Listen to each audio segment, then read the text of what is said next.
조가제TV 청자 여러분 안녕하십니까? 저는 조갑제닷컴의 조세별입니다. 2025년 6월 23일 오후 5시입니다. 이재명 대통령이 정부 출범 이후 첫 장관 인사를 단행했습니다. 오늘 경제부처를 제외한 11개 부처의 장관 후보자를 지명했는데 좀 논란이 될 만한 인사도 보입니다. 대표적으로 국방부 장관에 안규백 민주당 의원을 지명했는데 장관으로 임명된다면 64년 만에 군 출신이 아닌 민간인 출신의 국방장관이 탄생하게 됩니다. 자, 그리고 고용노동부 장관에는 민주노총 위원장 출신의 김영훈 한국철도공사 기관사가 발탁됐습니다. 이제 민주노총 위원장이 장관까지 되는 시대가 됐습니다. 자, 이 내용 좀 살펴보겠습니다. 자, 오늘 강훈식 대통령실 비서실장은 대통령실 브리핑을 통해 과학기술정보통신부 등 11개 부처의 장관 후보자를 지명하고 국무총리실 국무조정실장 임명을 단행했다라고 밝혔습니다. 자, 오늘 후보자 면면을 쭉 보겠습니다. 자, 과학기술정보통신부의 배경훈. 자, 이분은 LG AI 연구원장이라고 하는데 대표적인 AI 전문가라고 합니다. 자, 조현 외교부 장관 후보자, 정동영 통일부 장관 후보자, 뒤에 장관 후보자는 빼겠습니다. 부처명과 이름만 쭉 볼 텐데, 안규백 국방부, 권오을 국가보훈부, 김성환 환경부, 김영훈 고용노동부, 강선우 여성가족부, 전재수 해양수산부, 한성숙 중소벤처기업부 후보자 등입니다. 자, 이 중에서 송미령 농림축산식품부 장관은 유임됐습니다. 즉 윤석열 정부에서 임명된 장관인데 유일하게 지금 당이 바뀌어서 정권이 교체가 됐는데도 그대로 유임이 됐다라는 것, 이것도 흥미로운 부분이네요. 그리고 국무조정실장은 윤창열 LG 글로벌 전략개발원장을 임명했습니다. 쭉 보시면 지금 국회의원 출신이 6명이나 됩니다. 정동영, 안규백, 권오을, 김성환, 강선우까지, 전재수 해양수산부 장관 후보자까지 민주당 의원이 6명이고 지금 여성은 3명, 또 네이버 출신도 2명이나 있는데, 자, 구체적으로 좀 볼까요? 국방부 장관으로 지명된 안규백 의원, 문제없이 임명이 되면 5.16 이후에 64년 만에 문민국방장관이 됩니다. 이분은 방위병 출신이라고 하네요. 자, 강 비서실장은 이 안 후보자에 대해서 국회 국방위원회 간사 그리고 위원장 등 5선 국회의원 이력의 대부분을 국회 국방위원회에서 활동해 군에 대한 이해도가 풍부하다.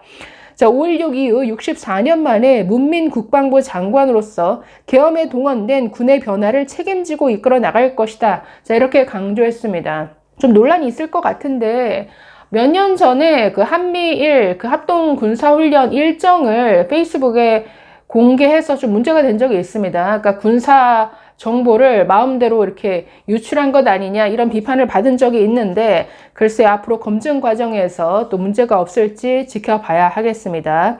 자, 조현 외교부 장관 후보자, 전 유엔 주재 대표부 대사로 그 문재인 정부에서 외교부 2차관과 1차관을 연이어 지냈습니다. 이 밖에 주 오스트리아, 주 인도 대사를 지낸 정통 외교 관료 출신입니다. 자, 이분에 대해서 강 비서실장이 이렇게 설명합니다. 외교부 1, 2차관을 역임하면서 양자 외교와 다자 외교 모두의 경험이 풍부하다. 관세 협상과 중동 분쟁 등 당면한 현안에 적극 대처할 것이다 라고 소개를 했습니다. 정동영 통일부 장관 후보자는 잘 아시다시피 MBC 기자 출신이고 현재 현역 의원이죠. 노무현 정부 시절에 통일부 장관을 지냈고, 자, 이분이 문제가 될 것 같은데, 고용노동부 장관 후보자로 김영훈 현재 한국철도공사 기관사이자 부산지방노동위원회 공익위원이 지명됐습니다. 자, 이분은 부산 출신인데 정의당에서 노동본부 본부장 지냈고, 자, 전국 민주노총 위원장을 지냈고, 또 철도노조 위원장 등을 역임했습니다. 자, 그래서 2010년에 최연소로 민주노총 위원장에 당선이 되었고, 철도노조 파업을 이끌기도 했는데, 자, 비서실장 이분에 대해서 이렇게 설명합니다. 민주노총 위원장을 역임하면서 노동의 목소리를 대변해왔다. 뭐 대변했겠죠. 산업재해 축소, 노란봉투법 개정, 주 4.5일제 등 일하는 사람들의 권리를 강화하는 역할을 해줄 것으로 기대한다. 이렇게 설명했는데 너무나 노동계 편향적인 인사죠. 민주노총 위원장 출신을 장관으로 앉힌다? 게다가 지금 노란봉투법, 주 4.5일제, 지금 이거 전부 이 기업에서 반발하는 이런 내용들 아닙니까? 자, 그래서 참 대선 때부터 이 공약 중에 문제가 됐던 이런 것들을 계속 밀어붙일 모양인데 가장 걱정스러운 인사가 아닐 수 없습니다.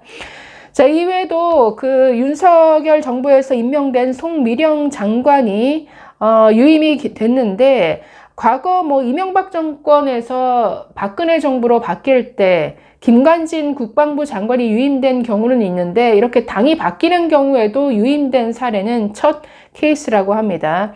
자, 그런데 이 송 장관은 지금 이재명 정부가 추진하고자 하는 양곡관리법, 자, 이런 것들을 비롯한 농업 민생 4법에 대해서 그동안은 반대 입장을 표명해 왔습니다. 앞으로 이 입장이 어떻게 바뀔지, 반대의 목소리를 낼지, 이거는 지켜봐야 될 부분입니다.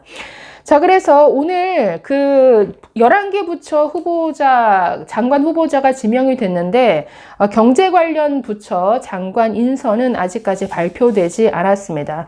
보시면 여성이 3명이고 의원이 6명인데 자, 그래서 앞으로 좀 글쎄요, 뭐 검증 과정도 거쳐야 되니까 뭐 오늘 지명이 됐다라고 해서 이분들이 다 장관으로 다 임명이 무사히 될지는 좀 지켜봐야 할 것 같지만 논란이 있을 인사는 보입니다. 그래서 앞으로 좀 반응들을 살펴봐야 할 것 같은데 추가적인 소식 또 전해드리도록 하겠습니다. 감사합니다.